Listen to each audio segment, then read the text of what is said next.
Hi guys, some gamer dude here, time for spoiler 2. I wonder what order they're going in, seeing as we've had set blue, starter white. Yep, yesterday we saw Millium, Grimm's son, and had it confirmed that ICV2 is no longer reliable, as Grimm is indeed white, not black, as he was placed in the starter deck for black according to ICV2. So I'm guessing the future preview image seasons until the actual previews start are now just shots in the dark. Millium, Prince of the Light Palace, is probably a card we will return to, as the effective fairy tale's attribute costs can be paid by light is hard to judge when everything shown with him is white, as it's the entire fairy tale force deck. Going into New Frontiers, the only Alice Cluster cards worth playing that are fairy tales are Snow White and Little Magical, neither of which are bad cards though.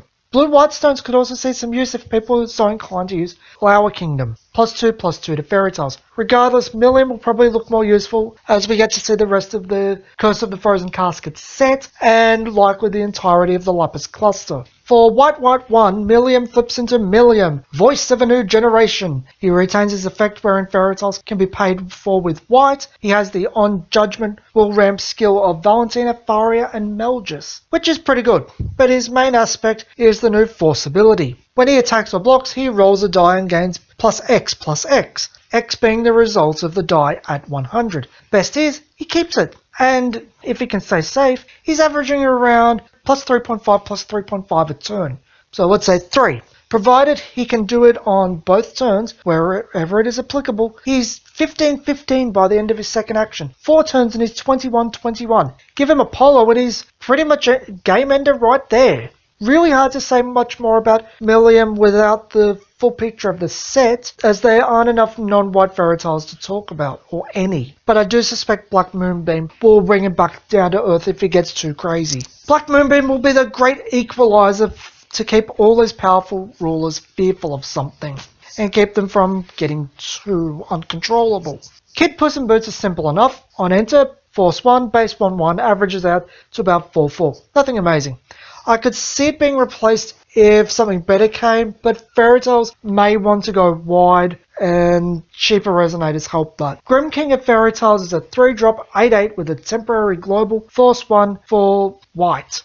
It probably seems better than it is, due to the fact that the average you'll get out of it is 3/3 for the board and have to pay for it each turn, compared to Flower Kingdom, which is a straight 2/2 for water 1 and you only have to pay for it once. And we do have duels currently. I have a hard time understanding why you'd choose Grimm over Flower Kingdom, to be honest. Light Dress Cinderella has an on-hit tutor for fairy tales, which is an amazingly useful ability. Just hit with her and anything you want from the deck. She's 4/4 at white, which seems a little bit below par, but isn't the worst. Her effect makes up for it. Plus she can rest something else, or herself before she restores, and gain flying, making her on-hit nearly a sure thing. Tinkerbell the Fairy is another kind of reprint, another kind of strictly superior card from Grimm, being Tinkerbell the Spirit. Sure, its stats are lower as it doesn't count itself automatically, but it has flying. And as we all know, flyers can get quick out of hand, and this card can get decently powerful if you go wide.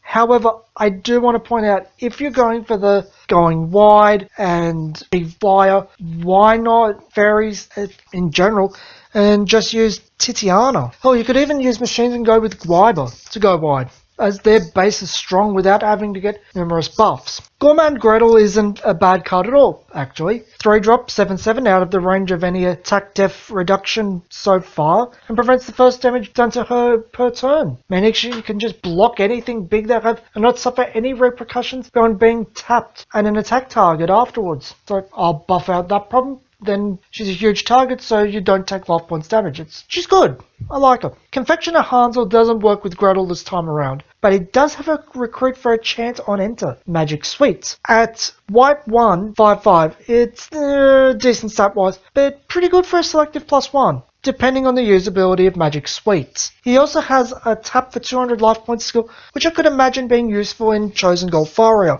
especially if Magic Suites is good. And Magic Suites isn't bad. Instant, white cost, J Resonator, +2/+2 buff with Barrier. Barrier being Forceful's new keyword for Hexproof. I was going to compare it to Protective Barrier from SKL, but then I realized Magic Suites is strictly superior as it stops anything, while Protective Barrier just stops damage. This means any J-Rules and Resonators you want to keep safe short of cards that can't be chased, such as Black Moonbeam, you got it. Slight Buff probably has its uses too. It's a really nifty card, and the best cheap white instant since Shining Strike.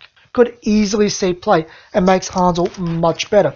It makes him playable. Manifestation of Power is another nice little card. Multi-use, Destroy an Addition, which is rare as hell, or restore a J Resonator and draw a card. Second effect is really nice with Millium, as it gives him another shot to get another +3/+3. It's comparable to Dance of Inspiration to a certain degree, and Dance is cheaper, but with this multi-use and a draw, it's worth paying the extra will. Fairy Tale Kingdom Light Palace is a nice multi-use field which is worth having a few out. On base, it restores Resonators that have tapped that turn, one per the field, which is fine. That alone allows the deck to be aggressive without giving up defenses, especially in the case of Gretel. It gets more interesting with Millium though, as Millium can be targeted by it. Millium now can attack and block each turn where applicable, meaning he does exactly what we hypothesized he could, basically a +3/+3 each turn. It also has applications with fairy tales on humans that tap themselves for cost, such as Shion. Plus this draws on card placement like Shangri-La, which is good. Summoning from the Fairy Tale world is just a great card for Millium. It's a selective +2 Fairy Tales to the hand, refilling the hand and providing a tutor. If Fairy Tales get any specific combos or Resonators that you desperately need on board, this could go from nice hand refiller to essential tools quick. It could become one of the most powerful cards in the deck simply because of what it gets. So that's it for the Fairy Tale Force deck. It's probably good, especially with mods, but it's definitely the type of thing that needs further support, especially Millium. We need to see those non-white Fairy Tales. I can see going back to these cards a lot during the spoiler cycle due to the non-white Fairy Tales and probably other things in the set that are Fairy Tales and may work with these cards. I am actually very curious about all 4 decks now, 4 of the remaining decks, as they've been advertised as being very good by Jordan, but to be honest, this one's a little bit bland. But I'm not the biggest fan of white in general, so I'm probably the last person who should be talking about it. Only colour I don't like, oddly enough. A few little tidbits that are interesting and popped up before we go. We saw high-res versions of the starter decks. The rest of the rulers are Lunya, the Wolf Girl, a human; Mercurius, Wizard of the Water Star, a 7 Luminaries Mage; Feithsing, 6 Sage of Wind, an Elf 6 Sages; Ally of Black Moon, a Wanderer. The last one I'm very curious about.